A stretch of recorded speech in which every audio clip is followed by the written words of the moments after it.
निष्ठा बड़ी पक्की है, मेरा भगवान को प्राप्त करने जाएंगे। नारद जी ने कहा बेटा ये बताओ कितनी बार खाते हो? ध्रुव जी कहने लगे 5 बार। 5 बार खाते हो तो वन में जा रहे हो, वहां भोजन नहीं मिलेगा, एक टाइम का भोजन भी नहीं मिलेगा। ध्रुव जी कहने लगे जिसने दांत दिए हैं तो कुछ और भी दे दो, तो अन्न की व्यवस्था भी करेगा। नारद जी कहने लगे बेटा का जो भाव है बड़ा दृढ़ है। नारद जी ने ध्रुव जी महाराज की हर तरीके से परीक्षा ली और ध्रुव जी उस परीक्षा में पास हुए। तब नारद जी ने ध्रुव जी को मंत्र दिया,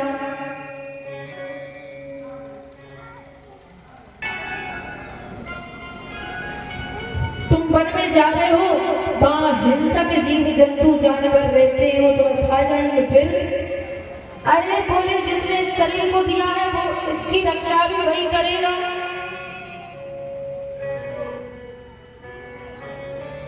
नारद जी कहने लगे धन्य है इसकी मां और धन्य है ऐसा बालक जो 5 वर्ष की आयु में भगवान को प्राप्त करने जा रहा है। सबसे बड़ी बात यह है बंधुओं की निष्ठा दृढ़ होनी चाहिए, हमारी निष्ठा पक्की हो भगवान के प्रति।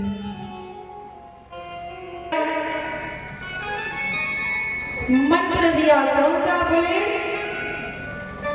जब तक गुरु मंत्र नहीं लोगे तब तक कल्याण होने वाला नहीं है। ध्रुव जी को भी भगवान नारद ने मंत्र दिया। और कौन सा मंत्र दिया? 12 अक्षर मंत्र।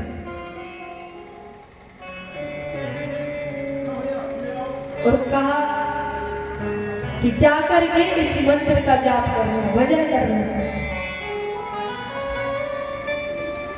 कि ओम नमो भगवते वासुदेवाय, ओम नमो भगवते वासुदेवाय, ओम नमो भगवते वासुदेवाय, ओम नमो भगवते वासुदेवाय, ओम नमो भगवते वासुदेवाय। आप भी गाइए, गाइए सभी। वासुदेवाय गाइए। ओम नमो भगवते वासुदेवाय। अभी आपने गाना इनके ही मुख से आवाज निकलवानी है आज। ओम नमो भगवते वासुदेवाय। हमारा काम क्या है?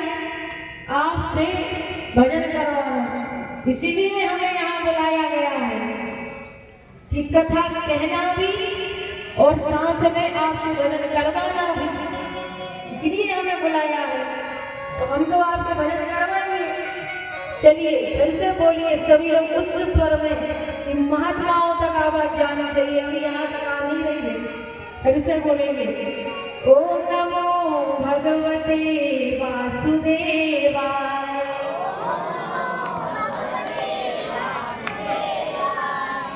ओम नमो भगवते वासुदेवाय, ओम नमो भगवते वासुदेवाय, ओम नमो भगवते वासुदेवाय,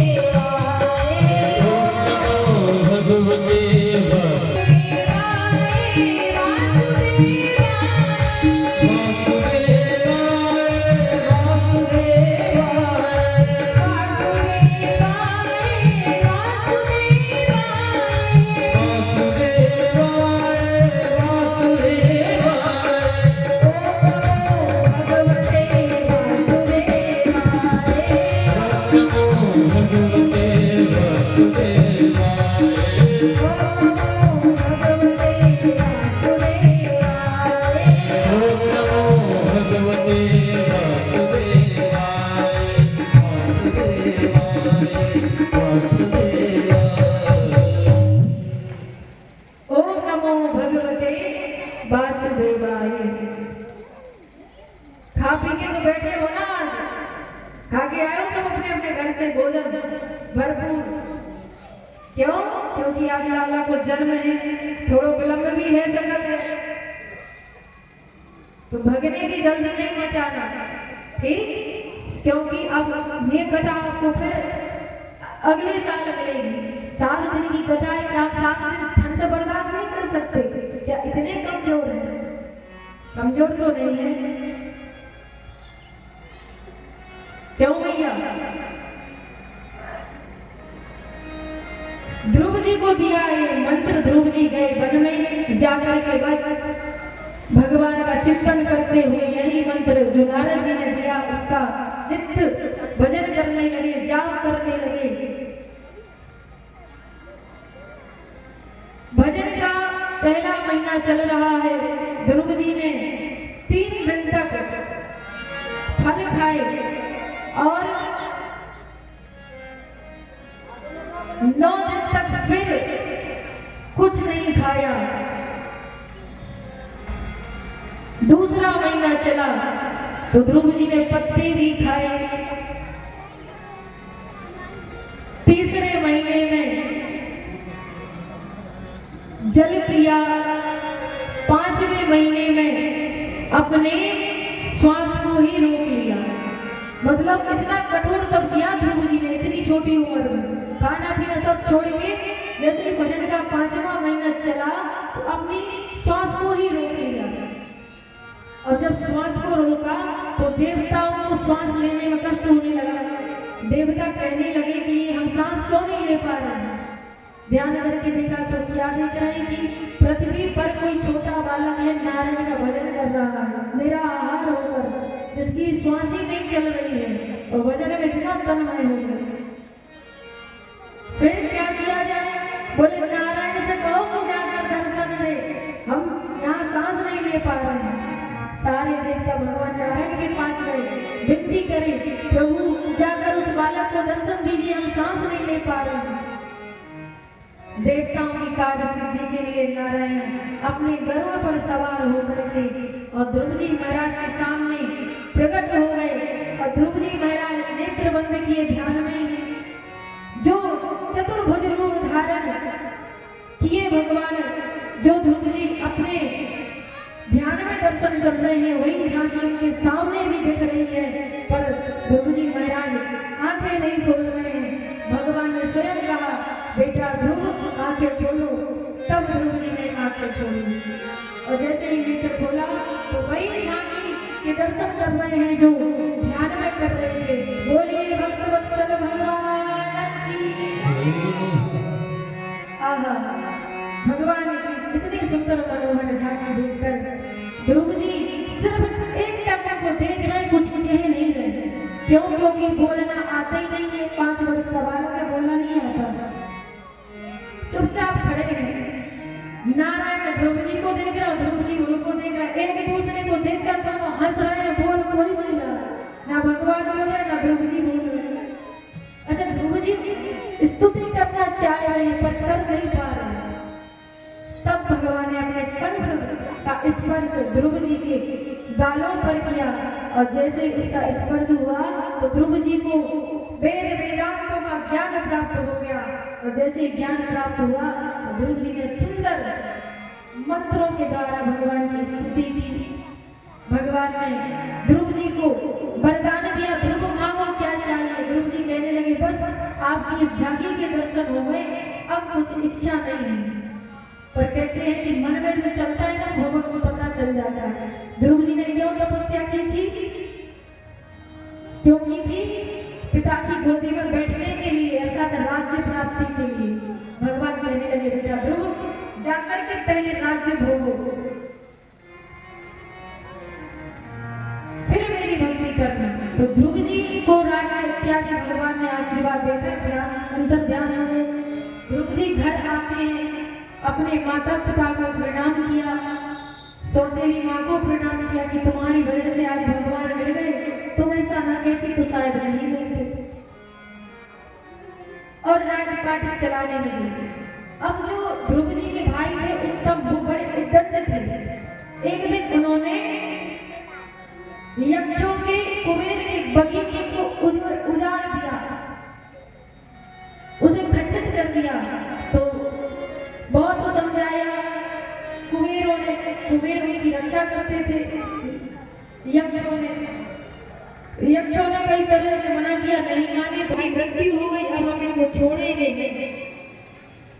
तो उनसे ही लड़ाई करने चले। उतने में ही स्वयं को मनु प्रकट हुए। तो उन्होंने कहा बेटा तुम्हारा काम किसी को मारना नहीं है, तुम भगवान के भक्त हो, इस बात को ध्यान रखो। तुम्हारा भाई को दंड था इसलिए उसे दंड मिला। और अपने दादा की बात मानकर ध्रुव जी महाराज अपनी उस बात को समझते आगे चल के ध्रुव जी के पुत्र उत्कल हुए और उत्कल से बैन और बैन से महाराज पृथु और पृथु से अंतर ध्यान और अंतर ध्यान से हविर ध्यान और हविर ध्यान से हुए महाराज प्राचीन बरही।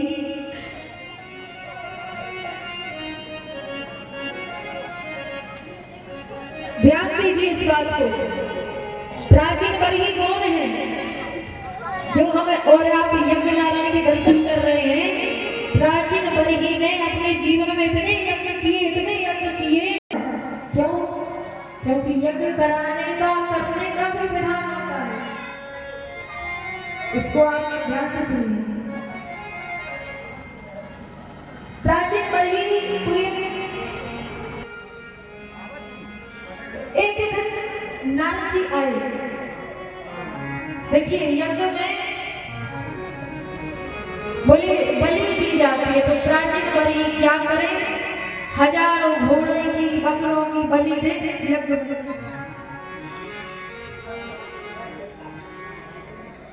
अब जब किसी जीव की हत्या करेंगे तो उसका पाप हमें लगेगा, और जिस जीव को तो उन्हें मारा तो भूमि बदुआ देता है। तो एक दिन नारद जी आए यज्ञशाला में और कहने लगे प्राचीन बलि तुमने बहुत यज्ञ किए। बोले महाराज 99 हो गए, बस 100वां होने वाला है आपकी कृपा से। अच्छा, नारद जी कहने लगे जरा आसमान की ओर देखो। देखा, बोले देखो कितने जीव रो रहे हैं, छोटे छोटे जीव जंतु भी रो रहे हैं, और जिनको तुमने बलि के रूप में चढ़ाया है, बकरे को घोड़े को, वो सब रो रहे हैं। इनकी आत्मा रो रही है, क्या तुम्हें फल मिलेगा? प्राचीन बलि सन्नाटा छा गया।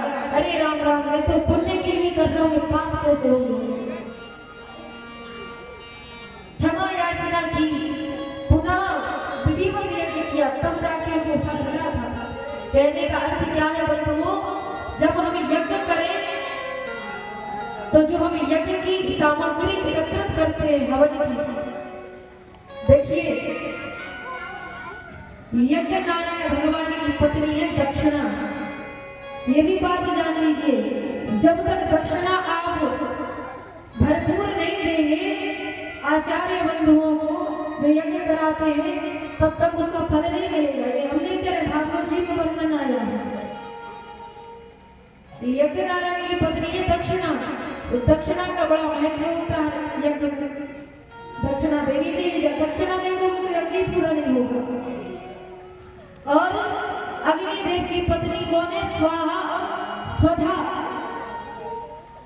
जब आचार्य बंधु ब्राह्मण कहते हैं नारायणाय स्वाहा, इंद्राय स्वाहा, महादेवाय स्वाहा, गणेशाय स्वाहा, बाद में स्वाहा लगाते हैं ना, क्यों?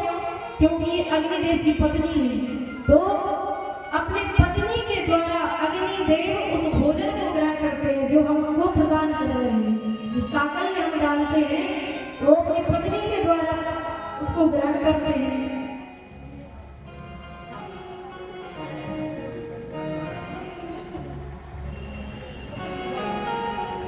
कहने का अर्थ क्या है कि जब हम कोई कार्य करें तो उसको विधिवत, जो यज्ञ की साकल्य सामग्री होती है उसको बड़ी साफ सफाई से करनी चाहिए। क्या क्या मिलाया जाता है? जौ, तिल मिलाई जाती है, जौ, घी, समीधा, लकड़ी, शक्कर। तो ये जो हम जब सामग्री को मिलाते हैं तो पहले इनको अच्छे से छानना चाहिए, देखना चाहिए, बीतना चाहिए कि कहीं इसमें कोई कीटाणु तो नहीं है, कोई छोटा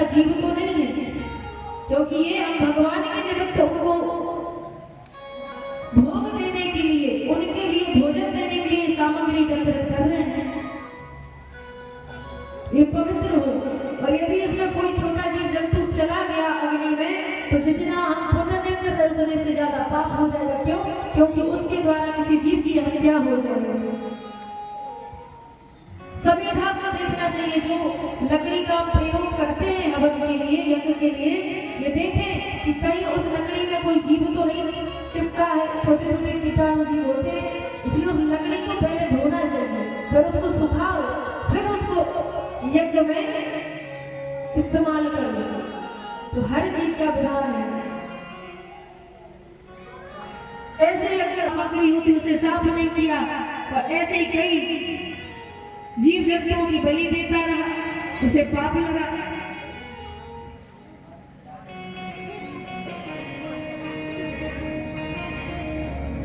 बोलिए वृंदावन बिहारी लाल की।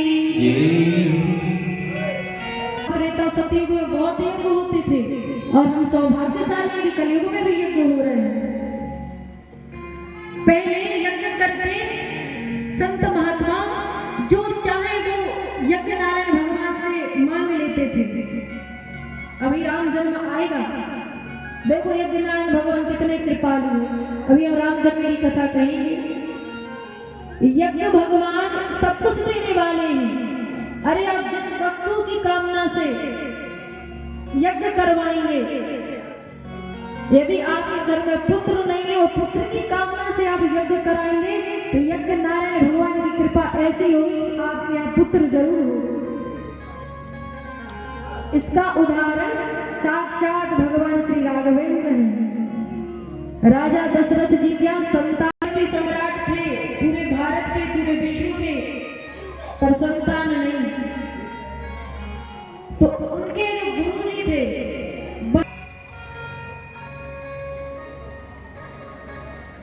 खीर का चरु लेकर प्रकट हुए और क्या कहा कि अपनी रानियों को खिला देना, इससे सुंदर पुत्र की प्राप्ति होगी। कहने का भाव क्या है कि यज्ञ नारायण भगवान इतने कृपालु हैं कि वो सब कुछ देने वाले हैं। आप जिस कामना से यज्ञ करेंगे वो आपको मिलेगा। राजा दशरथ के यहाँ 4 पुत्र हो गए यज्ञ नारायण भगवान की कृपा से। तो क्या हम और आपका कल्याण नहीं होगा यज्ञ नारायण भगवान की कृपा से? होगा ना। हमारे यहाँ यज्ञ चल रहा है, और ऐसा नहीं है कि यहाँ ना हो। जिसको जो भी बाधा हो, समस्या हो, वो रोज, जब तक अभी 3 दिन और बचे हैं, 108 प्रदक्षिणा परिक्रमा करें यज्ञ नारायण भगवान। कैसे आपकी इच्छा पूर्ण नहीं होती?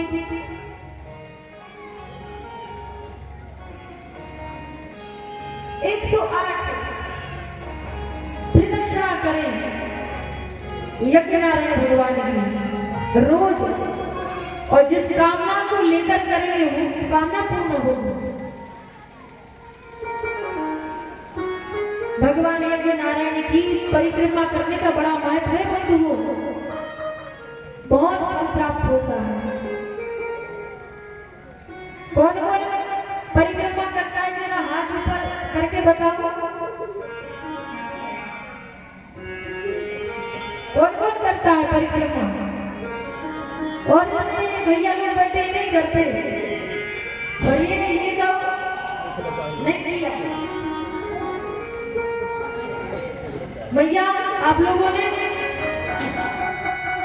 पीछे वाले किए हैं कि नारायण भगवान की परिक्रमा की? नहीं किया। अरे हाँ ना तो बोलो। चलिए, यदि जिनने किया है अच्छी बात है, और जिनने नहीं किया तो अब वो यज्ञ नारायण भगवान की परिक्रमा करेंगे, और अभी करेंगे, शाम को ही करेंगे, चाहे कितनी सर्दी पड़े, ठंड पड़ने लगे, कथा की आरती होगी, उसके बाद प्रदक्षिणा करेंगे। चाहे 7 परिक्रमा करो, चाहे 8 करो, चाहे 2 करो, लेकिन सभी कथा की आरती होने के बाद घर को नहीं भागना है।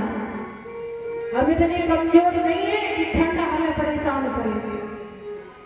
ठीक है? कौन है हम? सनातन धर्म के कौन है?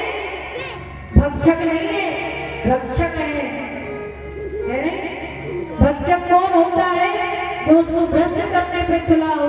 पर राम जी की कृपा से हमें भगवान ने रक्षक बनाया है।